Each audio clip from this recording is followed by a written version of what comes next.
Интервјуто е насловено "Сите да размислат што добија од Преспа".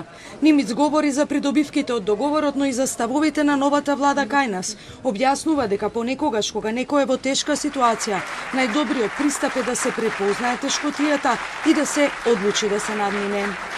Ако некој следи погрешен пат, најдоброто решение кога ќе го свати тоа е да се коригира. Самоуверена и психолошки силна личност ќе го направи тоа брзо. Може да постои некое оспорување за околу една седмица, но работите набрзо ќе се движат поконструктивно. Другите лидери и јавноста ќе ја препознаат корекцијата и ќе го почитуваат лидерот кој во од се прилагодува. Врз основа на оваа филозофија за справување со реалноста, раководството на Северна Македонија според мене треба да признае дека Република Северна Македонија е името на државата, дека тоа е убаво и честно признаено во целиот свет, во Обединетите нации, НАТО и Европската унија и е име за кое треба да се горди.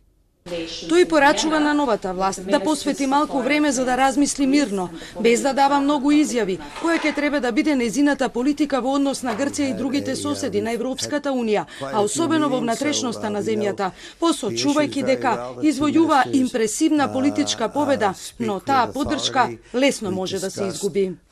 Ако треба да дадам препораки до Скопје, би ги повикал 80% од својата енергија да ја фокусираат на спроведување внатрешни реформи во области како што се борбата против корупцијата, силно јавно управување, владење на правото, образованието, економскиот развој и конструктивни меѓународни односи.